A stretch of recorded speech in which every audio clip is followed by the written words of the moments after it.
Oke, halo semuanya. Kembali lagi dengan saya Muhammad Kholik Al-Rafi di video HackerRank ya. Kali ini kita udah ke video ke-10 HackerRank, dan kali ini kita membahas suatu konsep struktur data baru di dalam soal timeline charting ini, yaitu graph.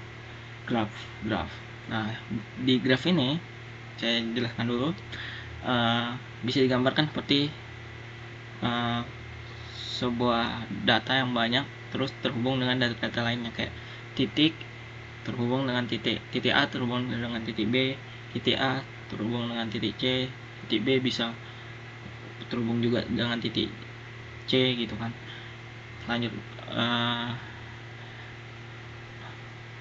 Kemudian selanjutnya seperti itu.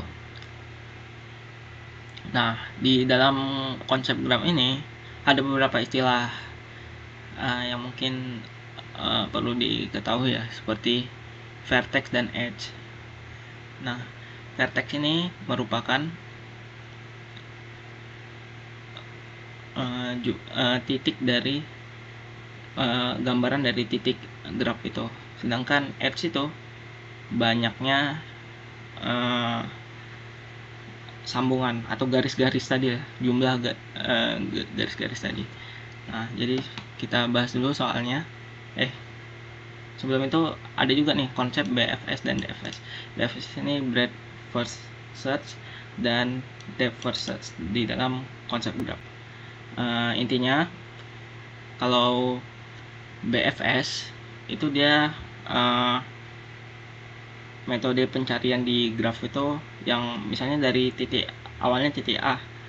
Nah, titik A ini dia mencarinya ke titik satu. Yang selevel dulu, yang titik 1 ini terhubung dengan titik 2 dan titik 3. Berarti 2, 3 ini di visit dulu, kemudian baru ke berikutnya yang level misalnya 2 ada terhubung dengan 4 sama 5, terus yang 3 tadi ada 7 sama 8 gitu kan. Nah, itu baru visit, kemudian seperti itu, jadi per level, per tingkatan gitu. Nah, sedangkan yang depth first search itu dia mencarinya sampai ke ujung. Jadi misalnya titik 1 itu punya sambungan ke 2 sama 3.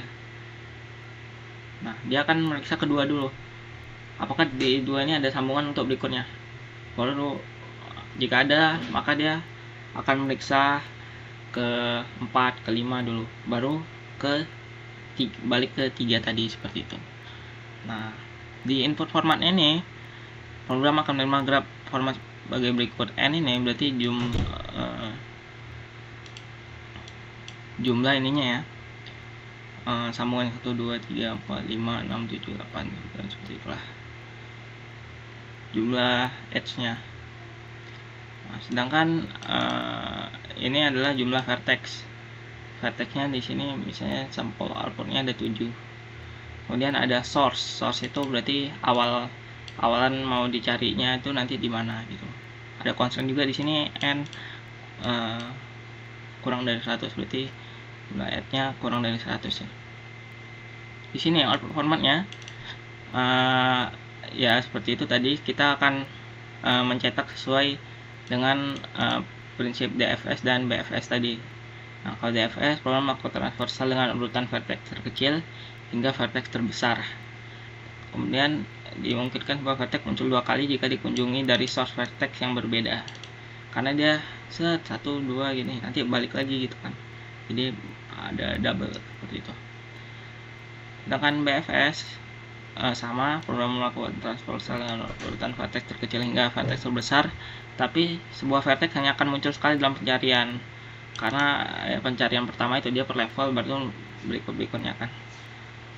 Jadi seperti ini, misalnya sampel inputnya ini ya, jumlah edge-nya, ini jumlah vertex-nya, kemudian ini edge yang hubungnya 0 hubung ke 1, 0 hubung ke 2, 1 hubung ke 3, 1 ke 4. Nah, sampel outputnya akan mencetak seperti ini.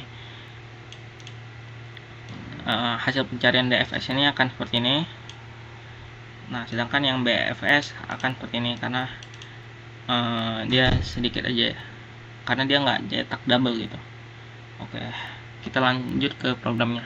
Programnya seperti pertama kita akan seperti biasa. Pertama kita akan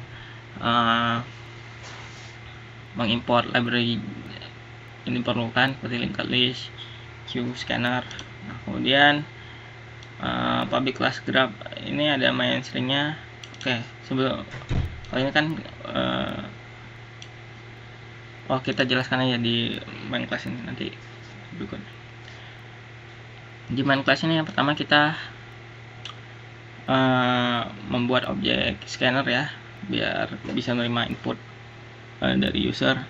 Nah, di sini kita menerima input berapa banyak edge-nya tadi, 9 kan. Kemudian di sini kita menerima input berapa jumlah vertex-nya. Nah, kemudian di sini kita membuat objek graph ya. Nah, di objek graph ini kemudian kita membuat perulangan sebanyak inputan edge tadi. Jadi kalau 9 berarti 9 edge-nya kan. Nah, terus inputnya berarti vertex 1 kehubung ke vertex 2 itu apa aja gitu. Kemudian menambahkan new edge ini ke vertex-vertexnya ke new edge gitu. Kemudian input start sini untuk menerima integer start sini untuk menerima ini start objek dari mana awal sumber pencarian nanti. Nah, baru kemudian mencetak DFS gitu. Terus hasil DFS-nya kemudian mengambil ini ya, perform DFS. Ada method di bawah perform DSS. Ya udah, terus dikeluarin hasilnya. Kemudian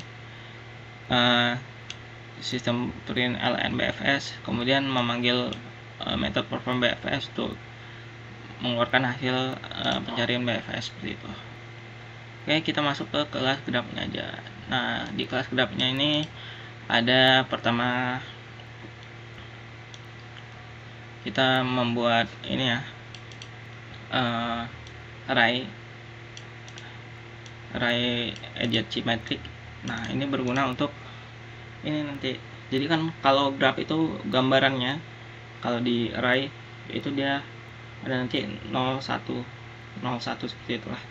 Nah, kalau 1 itu berarti terhubung A ke B 1 gitu posisinya. Berarti itu kehubung. Kalau 0 berarti nggak kehubung, seperti itu. Kemudian di sini ada konstruktornya. Nah, kemudian di sini ada kita membuat new edge tadi yang ya intinya ini hubungannya lah. Jadi tadi misalnya A ke B kehubung berarti 1, tapi dibuat double karena kan nanti dia kayak tabel gitu. Misalnya tadi ada 7, berarti 7 kali 7 edge gitu. Nah, kemudian untuk pencarian DFS ya. Nah, pertama di sini ya kita membuat revisited di sini untuk ngasih tahu bagian mana aja yang udah dikunjungi. Kemudian memanggil DFS helper di sini. Nah, di DFS helper ini pertama dia yang udah pertama kita kunjungi itu kita cetak, kita tampilkan. Kemudian kita nyatakan itu udah dikunjungi di array visited. Nah, kemudian kita mengulang jika ada berikutnya, kita ngulang proses yang sama.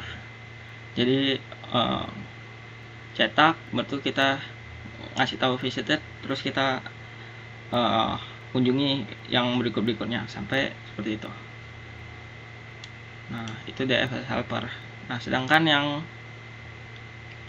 perform BFS di sini,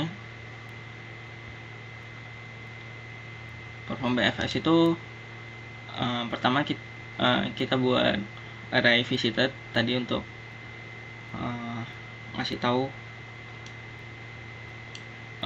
itu udah dikunjungi atau belum gitu.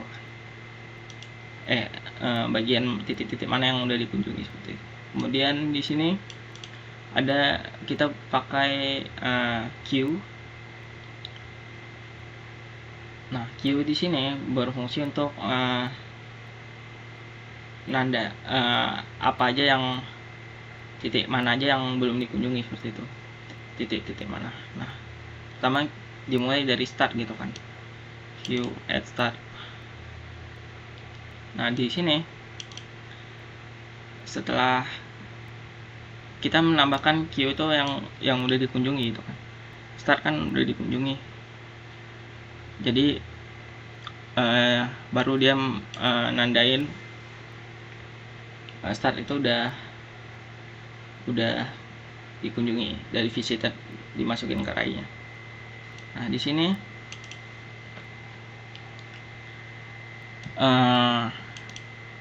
maka kan pengulangan ya, kan ini untuk start aja, sedangkan yang ini untuk lanjutan titik edge yang lanjutan dari vertex lanjutan setelah start. Nah, di sini jika queue-nya masih kosong kan,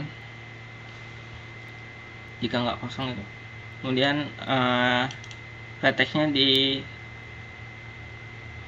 kita membuat vertex yang mengambil dari queue tadi. Queue kan simpul-simpul berikutnya diambil, kemudian dicetak. Nah, kemudian kita ngelihat apakah masih ada yang belum dikunjungi. Ya. Nah, setelah itu baru dicetak. Jadi kayak misalnya 0 kan, 0, 1, 2 itu dikunjungi kan. Nah, kemudian berikutnya simpul mana lagi yang perlu dikunjungi. 0, 1, 2 gitu kan. Tadi udah 1, 2 udah, dan 3, 4 gitu, seperti itulah. 1 itu kan terhubung ke 3, 4, 2, 5, 6 gitu. Baru begini. Nah, seperti itu konsep perform BFS-nya. Coba kita run code-nya. Dan berhasil. Seperti biasa, saya juga sudah sampai code dan test case yang lainnya juga berhasil. Oke, mungkin ini agak belibet karena memang agak rumit juga penjelasan dari graph ini. Jadi saya mohon maaf, mungkin ada yang kurang paham atau apa. Oke, mungkin segitu aja video kali ini, dan sampai jumpa di video berikutnya.